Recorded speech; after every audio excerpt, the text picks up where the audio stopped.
Good morning. Well, I've done this video several times now. Just an awful lot of things going on, just trying to make sure that everything's going through correctly, and hopefully I can get this sorted out today. So of course, as I've come out to do the video, we got the church bells going, but hopefully that's just a bit of background noise, or they might have stopped. So we are on the upper balcony. We are ready to, we're having this balcony and the roof inspected tomorrow. So for the warranty company, we've got somebody coming to do a check on the balcony. We've now fitted 22 solar panels to the roof. So we spoke to several solar companies and ended up going with Solar for Good. I liked the discussion that we had about how we were going to install the panels, what system was right for me and the property, and they were also able to come to site for a day to install the panels early on while I still have all of the scaffold in place, and then come back when we are in a position to actually commission the solar installation in 2-3 months time, however long it takes. So the panels have been installed upon some 3x3 beams that my roofer Tony has encapsulated in the same roofing membrane as we've used for the rest of the roof. We've run the cables down into the house in a very watertight manner just there, and yes, the panels are up there and they look great. And we've dropped the wires down through to the garage where the inverters will be placed along with the batteries. Just wanted to get the solar panels up there while we still had all of the scaffolding, and hopefully by the end of this week we should be in a position to start dropping the scaffolding. So we have the roof inspection tomorrow, and then on Thursday of this week we've got the flue being installed for the stove, and that will allow us to then, that'll be the last thing to do on the roof, and then we can start dropping the scaffolding. So we have now done first fix electric, we have done first fix water, and we are starting to plasterboard, and again plastering. The actual plastering should start this week.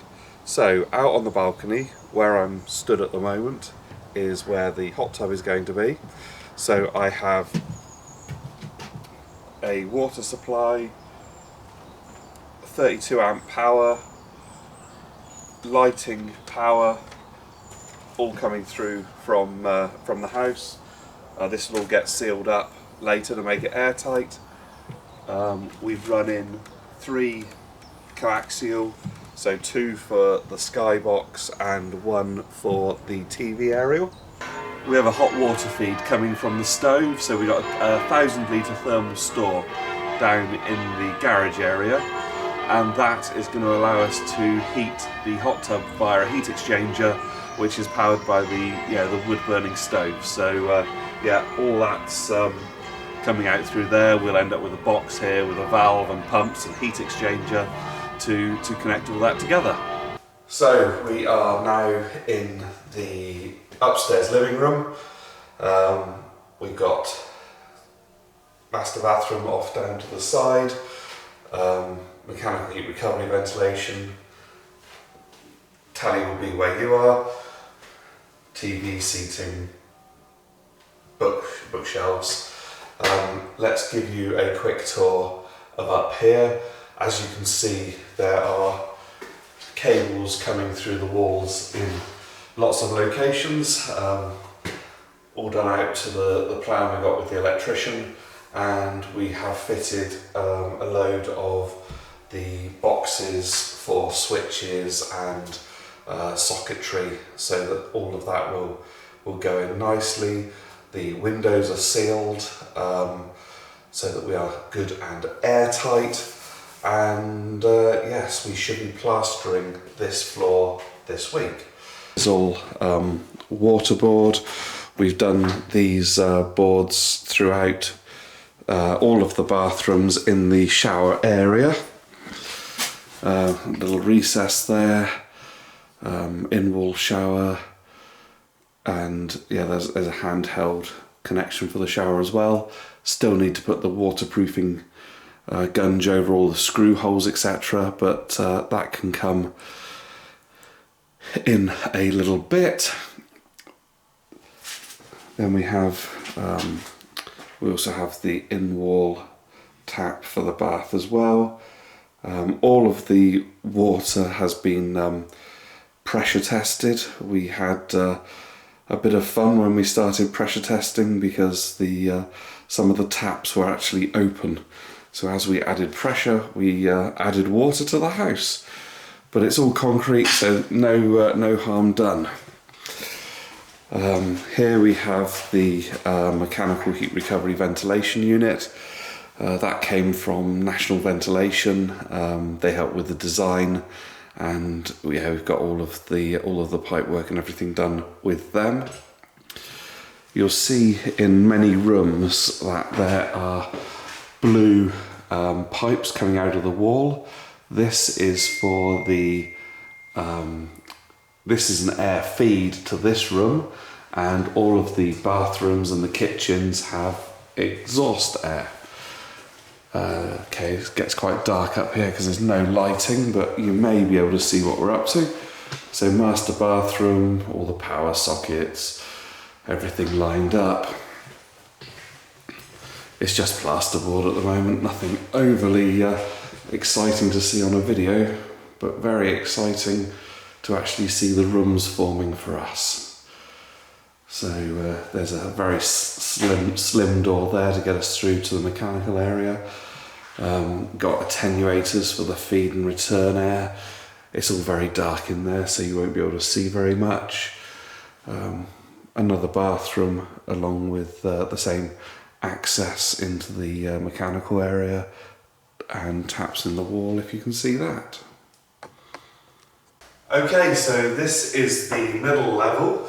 We have the kitchen area I'm stood in currently, and then we have the dining area, wood burning stove, and then the sofa, telly down that end, along with a WC and the front door, and the utility.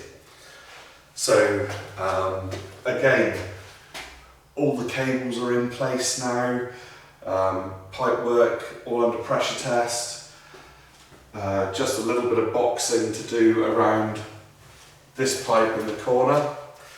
That pipe is the air feed for the bedroom that's directly below us. Everything feeds back through to a manifold system, and if I've got a picture of that, I'll pop that into the video now. Also happening at this point, the telephone line coming into the house was where we started the video, right at the top on the balcony, and I have run a tube from there all the way through to just above the ceiling in the corner of the room here. And we have also run network leads from each of the television points around the house back to here as well, so that we've got cable for the network as well as Wi-Fi around the house. We are finding the house somewhat troublesome for internet on telephones and for phone signals, which is not overly surprising, seeing it's a huge lump of concrete with an awful lot of rebar. So out through the windows here, you can see the cantilevered balcony. So this is a full 2.5 meters out from the building, going around the corner of the building. Absolutely love it, looking forward to getting it clad and decked. Still haven't decided how to finish the deck, what materials to go for, but it's a really nice large space, especially when both of the bifold doors are open. Really looking forward to getting that area all finished up. The ground floor is currently pretty much a bomb site and storage. So not going to do much of a tour down here at all. We've got 4 pallets of plaster here. We've had 4 pallets of plaster board. We've already gone through 2.5 pallets doing the top 2 stories. So I reckon we're going to be about right for completing the plasterboarding with the 4 pallets that we purchased initially.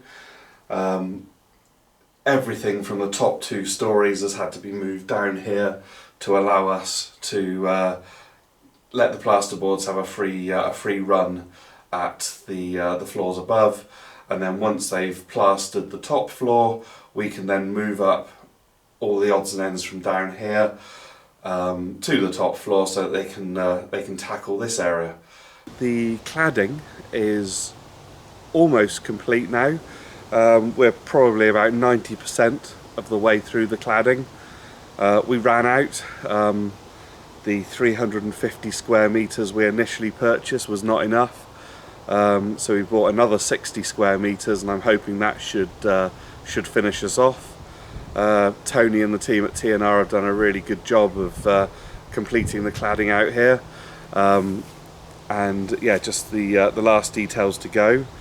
Like I said earlier, come this Thursday we should have finished with the scaffolding, and yeah, hopefully from Thursday we can start looking to get the scaffolding disassembled, and it will be great to be able to see the house, yeah, just see the cladding on its own without everything in the way that's currently in the way. And finally, for this video, just a quick shot of outside. So the garage door, that I don't think has been in any videos yet, was installed yeah, I guess about 6 weeks ago now, and that with the front door, we're all nice and secure now, which is good. Almost weather tight. We've got some work to do on the garage door above it to make that airtight, and the underfloor heating in the ground floor level still needs to be completed, and that will then come up to the seal on the garage door. So there's a few things to make us watertight in its entirety, but yeah, we're good and secure now, and working on getting watertight.